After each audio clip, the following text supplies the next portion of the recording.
know why you're here tonight, hopefully. What I want to try and do is actually pass on some of my story over to you, which most of you know, but it's actually, there's been a bit of a journey from where I've come from to where I am now, and there's been quite a few people involved in that. So I'll just carry on and waffle on until you get bored. There's going to be a few thank yous as well. You're going to have to humour me through that part.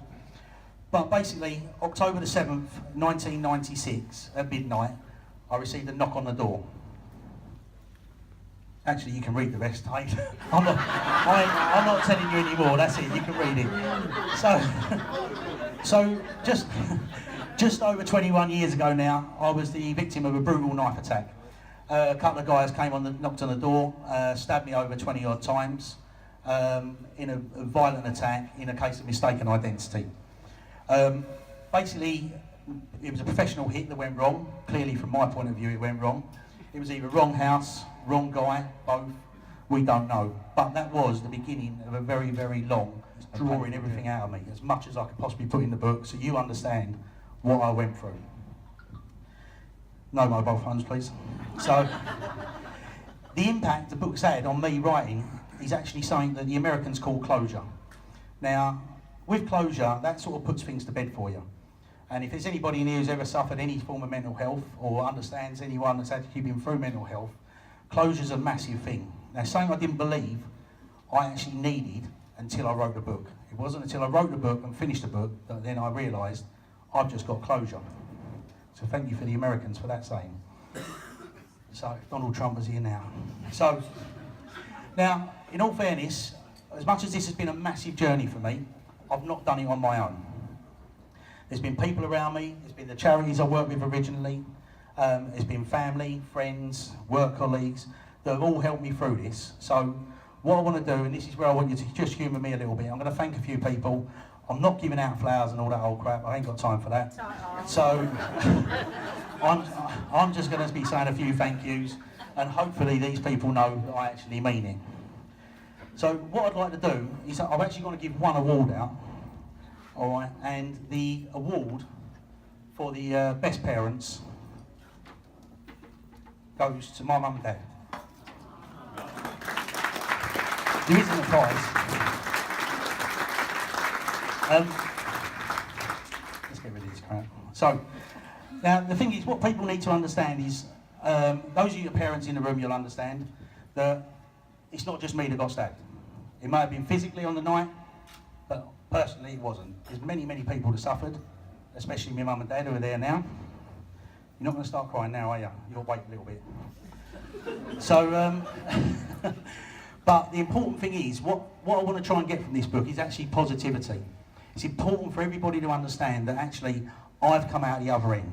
And what I want other people to do is actually come out the other end with me. So when you look up here now, Mum and Dad, obviously, yeah, I have skipped to the good bits. This is it, yeah? So, fame and fortune awaits. That's my singing career. I do need another beer. So, I'm going to thank these people. So, thank you, Mum and Dad, for everything. And Mum and Dad support you in only way mums and dads can do it. You know, if your parents are still about, there is only one way Mum and Dad can do it. So, thank you to my Mum and Dad, by the way. So, a round of applause for them. They are the best parents I've got. Right, next I want to thank a couple of people who sort of go through not being recognised in all of this, and it's George and Shannon. Now, George was 1 year old at the time. Shannon's complained she weren't in the book.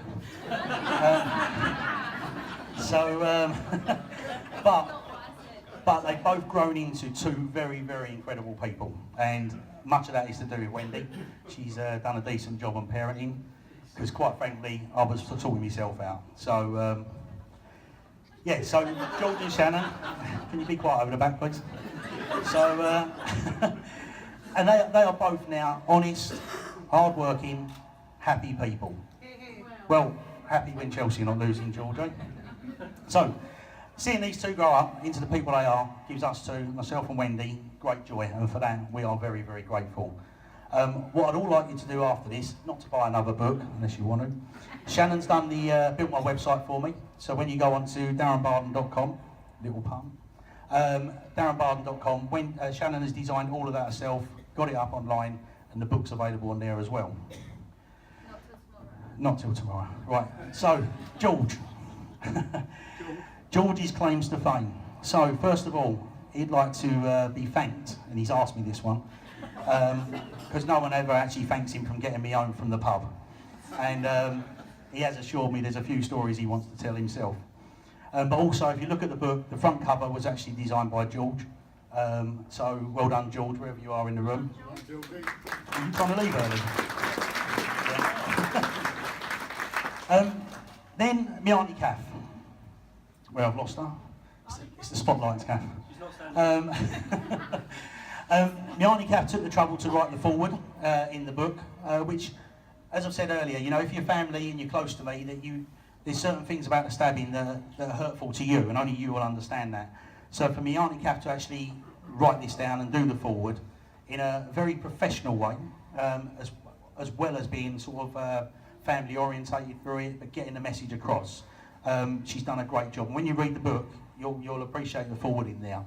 Now, Kath's claim to fame, and she doesn't like to talk about this, is the fact that she was actually clinical nurse 2017. And the reason we actually asked her to go in the book was because she's the only person I know with letters after her name.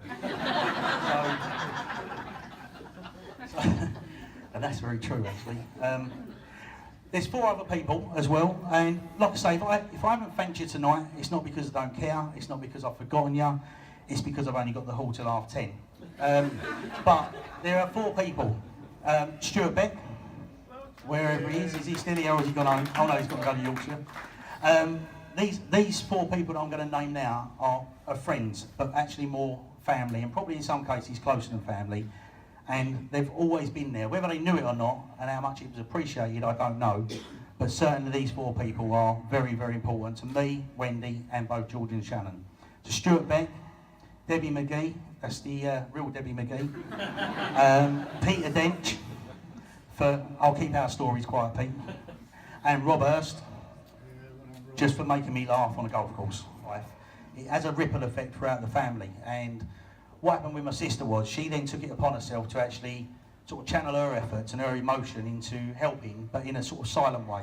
So I've done a couple of TV appearances on Kilroy. It's a bit like now, it's added £10 onto me as it does on the telly.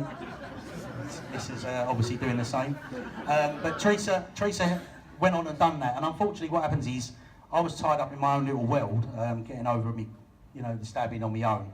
And Teresa just sort of went about her business, but she was always there with love and looking after us, but in her own way, which is fantastic. So it doesn't go unnoticed, so well done, Teresa.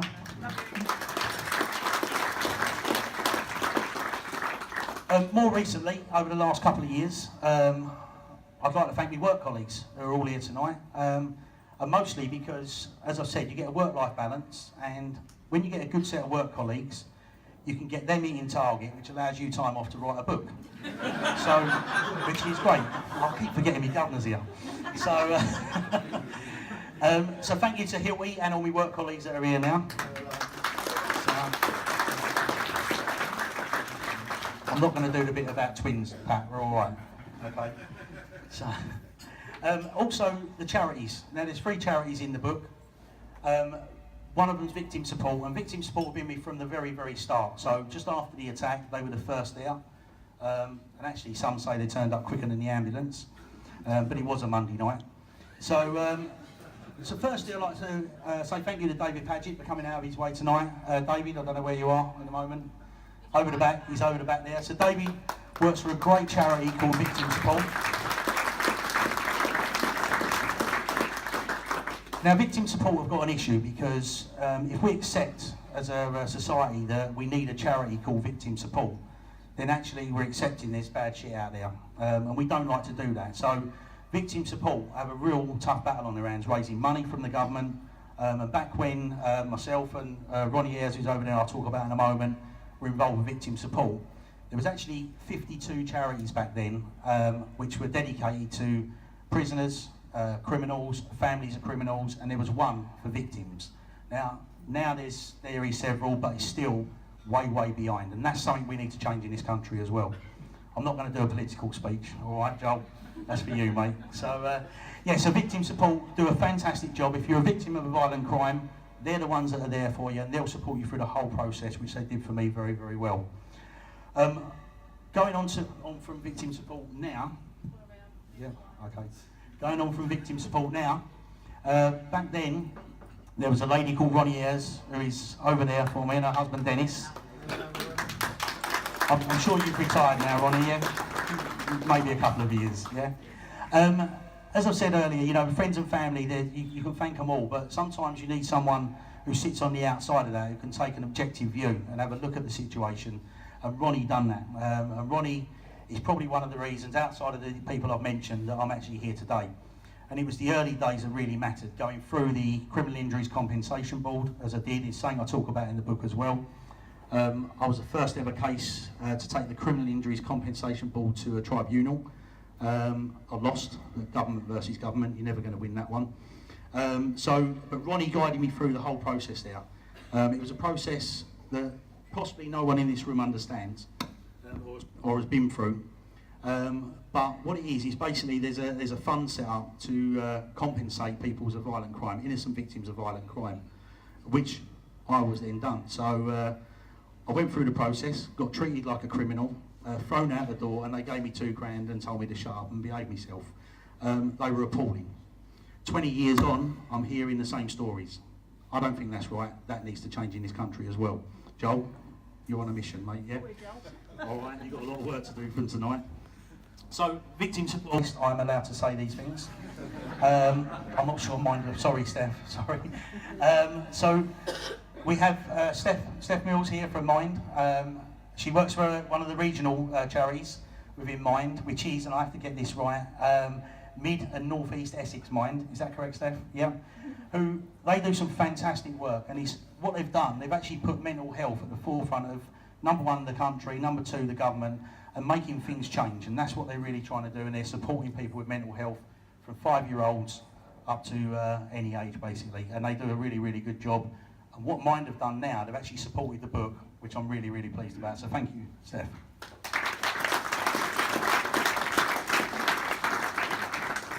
Hopefully they're not bored, Yvonne, by the time I get to your bit. So, also here, this is a charity that I've only just recently discovered. So, sack the DJ. No, another one. So yeah, so Time to Change is a charity over here.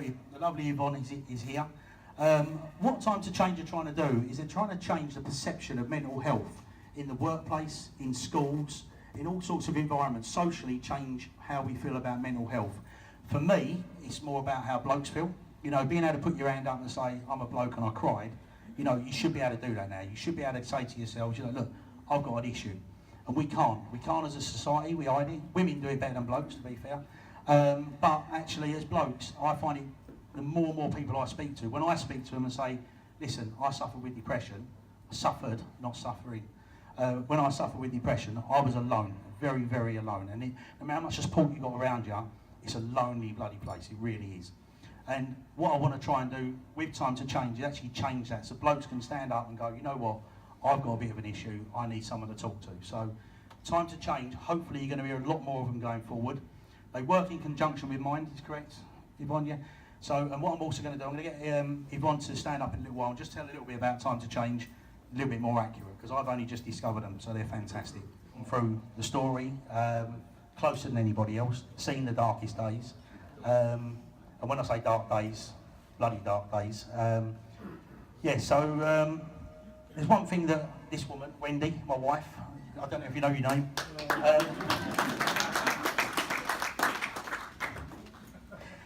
Genuinely, the most supportive, unbelievable person in the world. Absolutely incredible. Without Wendy, I wouldn't be stood here now. Because she really has actually saved my life in more ways than one.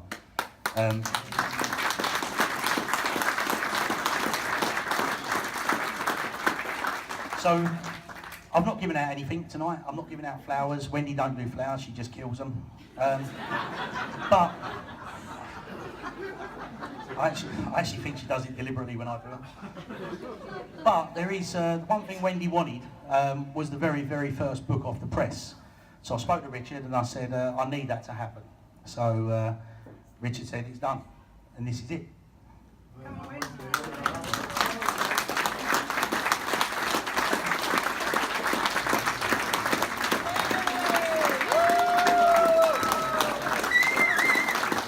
Leave your tenner on the side.